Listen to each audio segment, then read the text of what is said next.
All right, so this section is going to cover graphing and solving linear inequalities in two variables. Now, we've done linear inequalities before, right? So if I give you something like x is greater than or equal to 3, right? I've taught you guys how to solve these kinds of problems before and to graph them, right? So something like this, we had like a number line, a point at 3, right? Open and close circles, right? And then we would shade, right? Sometimes it get a little bit more complex, like maybe 2x minus 4 is less than 2. Right? And then these kinds of problems you would just solve as though they were linear equations, right? So you can still do inverse operations, get the variable by itself, right? And then we get something like x is less than 3 for this one.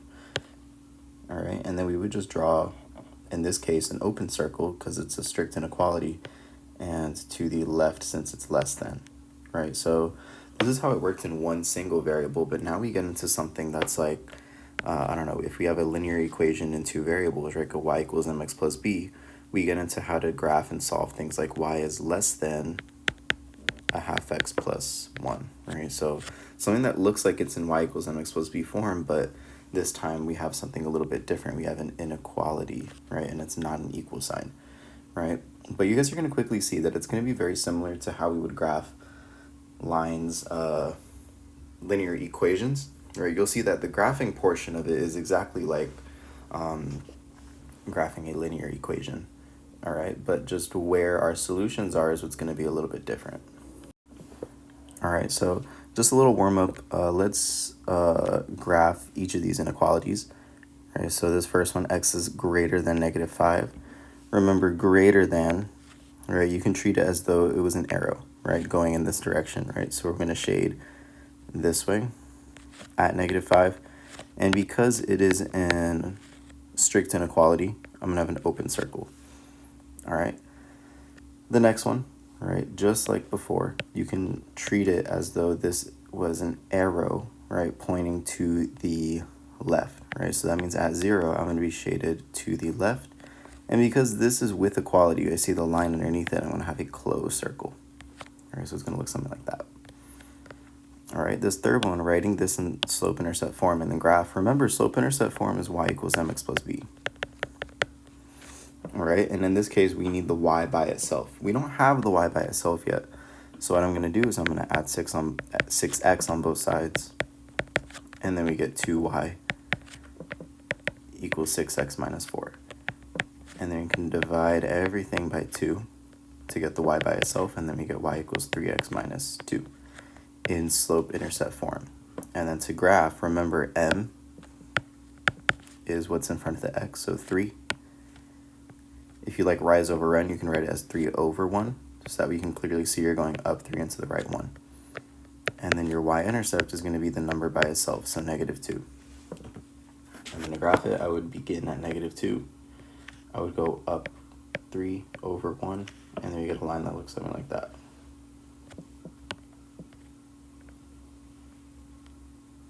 All right, just a rough sketch of that line. All right, that's it for a little warm-up. All right, and now a linear inequality is similar to a linear equation, but the equal sign is replaced with an inequality symbol. All right, so like I had mentioned, something like y equals, the one that we just did was 3x minus 2. A linear inequality would be something like y is less than 3x minus 2, right? Or y is greater than or equal to 3x minus 2, right? All of these are linear inequalities. Because we don't have an equal sign anymore, we see an inequality symbol. Now, a solution of a linear inequality is any ordered pair that makes the inequality true. Now, if you remember with our inequality section, right, there were a lot of different things that we could plug into either x or y to make an inequality true, right? So how do you account for all of those solutions? Well, it's best visualized on a graph. So we're not going to start by graphing. I'm just going to start by plugging in some numbers, right, into an inequality, right? So for a and b, we're just going to plug in the ordered pair that are given, the ordered pairs that are given to us, and determine if it's true or false, All right, so I'm going to look at part A. All right, I see a -1 for x, and then there's a 9 for y. All right, so what am I going to do? I'm going to plug in a -1 everywhere that I see an x, and then I'm going to plug in a 9 wherever I see a y. And then we end up with 2 times -1, all right, plus 9 is less than -3. And 2 times -1 is going to get you -2. Plus 9 right, is less than -3. And then 2 plus -9 is going to get you 7. Right? So I get 7 is less than -3. Is that true or false? Right, this is false. So that means this is not a solution.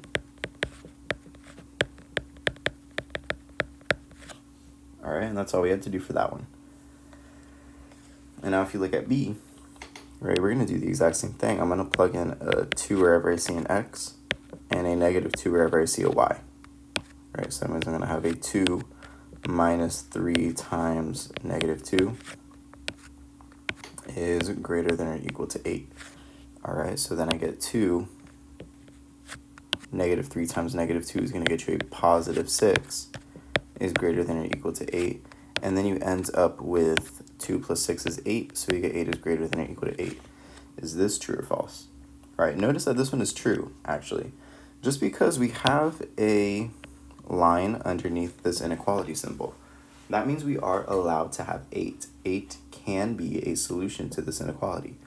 And since I have 8, this is a true statement, so I'm going to say that this is a solution. All right, now in order to graph linear inequalities, the first thing you want to do is get it to look like something in slope-intercept form, right? So something with the y and an mx plus b on the other side. You need to graph a boundary line. This is where it gets a little bit different. If you have an inequality with the equal sign underneath, you're going to use a solid line, or you use a dashed line if it is a strict inequality, meaning it doesn't have that equal sign underneath, right? You cannot have that exact value as a solution. You want anything strictly greater than or less than.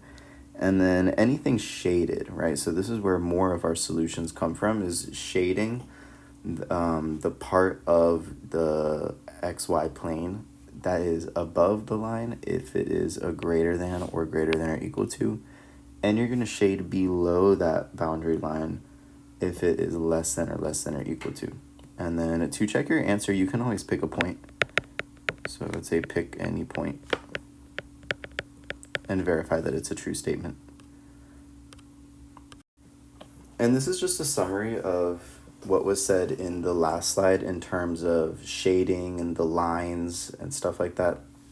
So in red, you see that if you have a less than or equal to or greater than or equal to, the boundary line is going to be a solid line. So that's why you see a solid red line there.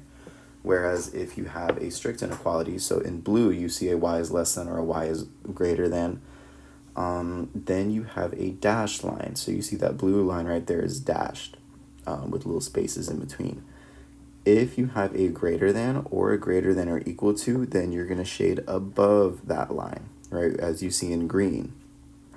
And if it is y is less than or equal to, then the part of the plane below that line is going to be shaded, right? And we'll try this example for the remainder of the slides. All right. So we're going to practice, we're going to graph. The first thing we want to do is make sure that it looks like a slope-intercept inequality. And this one is, right, because we already have y on one side, and we have our mx plus b on the other side. And then you're going to then, after that, graph the boundary line, right? The boundary line is what you guys know as just the line, right, that is represented with this equation right here. Because this is a less than or equal to, we're going to have a solid line, right? So just graph it as normal. I have a -3 right here, and then a 1, 2, up 2 over 1 for my slope of 2. And then it is going to look something like, all right, something like that. All right, and this is a solid line. And because our inequality is less than or equal to, that means we're going to shade below this line, right? So everything underneath is going to be shaded. All right, so this is the part of the line where we have solutions. All right, and then finally you want to check, right? So that's something that we didn't really mention right here. So I'm going to say step 4, you want to check. So I'm going to pick a point. Pick and test a point. All right, the easiest point to pick is 0, 0. I'm going to pick 0, 0. Those are right here. That is above this line. So because we shaded below, I expect that if I plug in 0, 0 into my inequality, that I'm going to get a false statement. So I'm going to test 0, 0, and I'm going to make sure that it's true, right? We get 0 is less than or equal to 2 times 0 minus 3. All right, and then we get 0 is less than or equal to 0 minus 3. So we get 0 is less than or equal to negative 3, and that is false, right? So that means above this line, we're not going to have solutions. That means we are correct in shading below this red solid line. All right, so to summarize, you want to get your inequality in slope-intercept form, graph the boundary line appropriately, right? So use either a solid or a dashed line, and then shade appropriately as well, right? Above or below. All right, so let's try something like this, right? A little bit different. There's no way to get this in slope-intercept form because this is just y on one side and a number on the other. All right, that means I'm going to go on the y-axis, right? That's going to be right here at 2. And if you guys remember, y on one side and a number on the other just means it is going to be a horizontal line crossing that value. And because this is with equality, I see that line underneath, this is going to be a solid line. So I'm going to draw a solid line. All right. And because y is less than, right, less than means we're going to shade below. I'm going to shade below this line right here. All right, so that means everywhere underneath here, we're going to have solutions. All right, and I can verify that that's true. If I pick this point right here, 0, right? So if I pick y equals 0, then I get 0 is less than or equal to 2. That is a true statement. All right, and 0 is below this line, so I know that this is true. All right, so another example, I have negative x plus 2y is greater than 2. First thing you want to do is get it in slope-intercept form, right? So the first thing is to, well, let me get it. Okay. The first thing is to, we want to get y by itself. So I'm going to go ahead and add x on both sides. And then we get 2y is greater than x plus 2.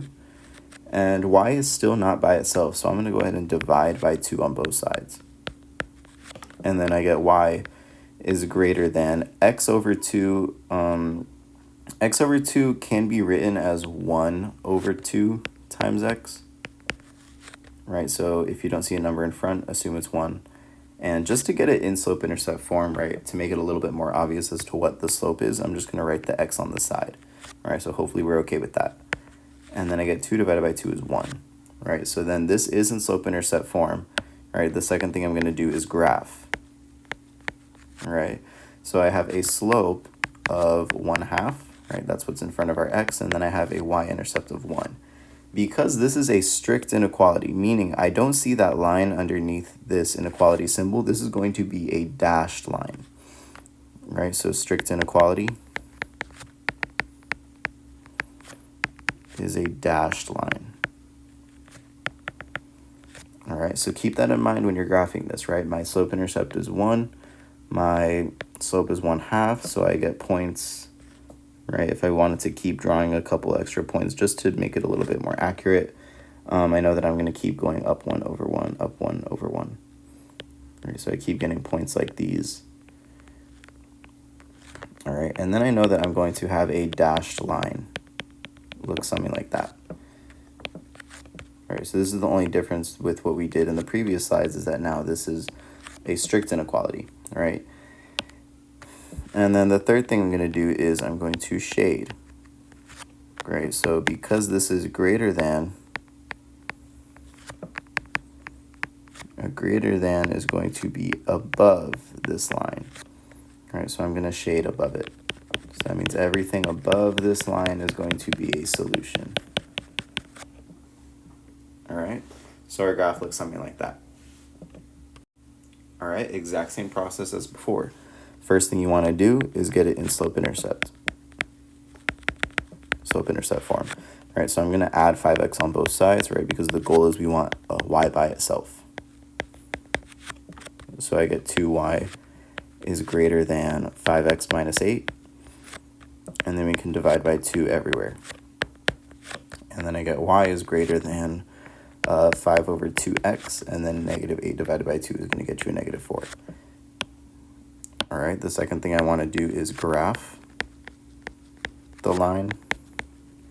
Right, because this is a strict inequality, I'm going to have a dashed line. All right, dashed line, because it's a strict inequality. And then I'm going to have a y-intercept at negative 4, a slope of 5 over 2, so I'm going to go 1, 2, 3, 4, 5 up, and then 2 over.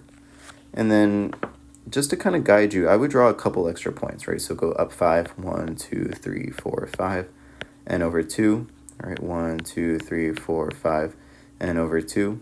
And then it can keep doing that in the other direction as well. 1, 2, 3, 4, 5, and over 2. All right, and then this is going to guide us to make our dashed line. All right, I know that in Notability you have the option of writing your own dashed line, but on paper, on your test or quiz, you should at least have some extra points to guide you, so that way you don't kind of veer off. I know that doing it kind of choppily is going to make it easy to make a mistake. All right, so make sure that it's accurate, as accurate as possible. All right, and then the third thing I want to do is shade. All right, because it is a greater than, this is going to be above. All right, so I'm going to shade above this line, and it's going to look something like that, right? So we can just shade above here. All right, so I know that this is the area of our graph where we have solutions. All right, so another graph, the last two slides are a little bit different, but this is our last graph for this section. As always, the first thing you want to do is get this in slope-intercept form. I can go ahead and subtract 4x on both sides. All right, so subtract 4x, Whoa, give me 1 second. All right, and then I get negative y plus 2 is less than or equal to negative 4x. I also want to subtract 2, right? You could have done that in one step if you wanted to, but I know some of you like to see it one step at a time. All right, so then I'm going to subtract 2. I get negative 4x minus 2. We're not done though, right? We still have a negative in front of our y. Keep in mind, a negative you can treat like a negative 1. So then you can divide everything by negative 1. But keep in mind, when you divide or multiply by a negative, something happens to this inequality, right? So we get all the signs change as we expect with multiplying or dividing by negative. But with the inequality, it flips, right? So it becomes a greater than. Right, so this is our graph, right? That was our first step, is to get it into slope-intercept form. All right, so please don't forget the same rules as we covered some time ago still apply, right? We still have to change the sign, change the direction of the inequality symbol if you're multiplying or dividing by a negative. All right, so the second thing we want to do is graph. All right, our slope is going to be 4. You can write that as 4 over 1. And your your y-intercept is going to be 2. So I'm going to have a 2 right here. Your slope is 4 over 1, so I'm going to go 1, 2, 3, 4 up over 1. 1, 2, 3, 4 up over 1. And then you can keep doing that in the other direction as well, right? So we have a point right there. Down 4, left 1. All right, down 4, left 1. All right, just so that this can guide us, right? And this is with equality, right? So this time we actually see a a line underneath this inequality, so this is going to be a solid line. Right, so I'm going to draw a line going through all these points. All right, and then the third thing we want to do is shade. Because this is a greater than or equal to, we're going to shade above. All right, so I'm going to shade above. It's going to look something like that. So this entire region is where we have solutions. I could pick any point in this blue shaded region and plug it back into your original inequality, and you will get a true statement. All right, this time we're going to kind of go backwards a bit. We're going to write an inequality to represent the graph. First thing you want to note is the equation of that boundary line. Right, so I have a y-intercept. In this case, it looks like our y-intercept is right here at 0. Right, so our y-intercept is 0. Our slope, I'm going to pick another point, right? I see a point right here, so that means I can go down 1 and to the right 1. So our slope is going to be -1 over 1, which is just -1. So to write an equation in slope-intercept form, that's going to be y equals, right? Remember, it's always mx plus b. So I have y equals -1x plus 0, right? Clean this up a little bit. It's going to be y equals -x, all right? And then the other thing you want to do is keep track of what kind of line is it and where it's shaded. So first, note that it is a dashed line. So dashed line is going to be either greater than or less than, right? I'm not going to have that line underneath. And also keep in mind where it's shaded. It is shaded below. It is going to be less than or less than or equal to, right? But keep in mind it also needs to be a dashed line. So I have a dashed line and it's below, it's going to be less than. So that means my inequality is going to be y is less than -x. All right, let's do the exact same thing with this one, right? So I'm going to make note of the equation of a line. So equation of the line is going to be, I have a y-intercept of, it looks like it's right here at -3. And I have a slope, I'm going to go up 2 and to the left 1. So it's going to be 2 over -1, which simplifies to -2. So that means I'm going to have a y equals -2x minus 3, right? So this is the equation of our line, all right? And then the second thing you want to do is it is a solid line. So that means it's going to be either greater than or equal to or less than or equal to, right? So if it is a solid line, we're going to have that line underneath. And keep in mind that it is shaded above. Right, shaded above is either going to be greater than or equal to or greater than, right? But since it's a solid line, I know that it has to be greater than or equal to, right? So this inequality is going to be a y is greater than or equal to -2x minus 3. All right, that's it for this lesson. Hopefully not too bad. You still need the same skills as the previous chapter of being able to graph a line, right? So otherwise, the only new stuff is the kind of line and where it's shaded. All right.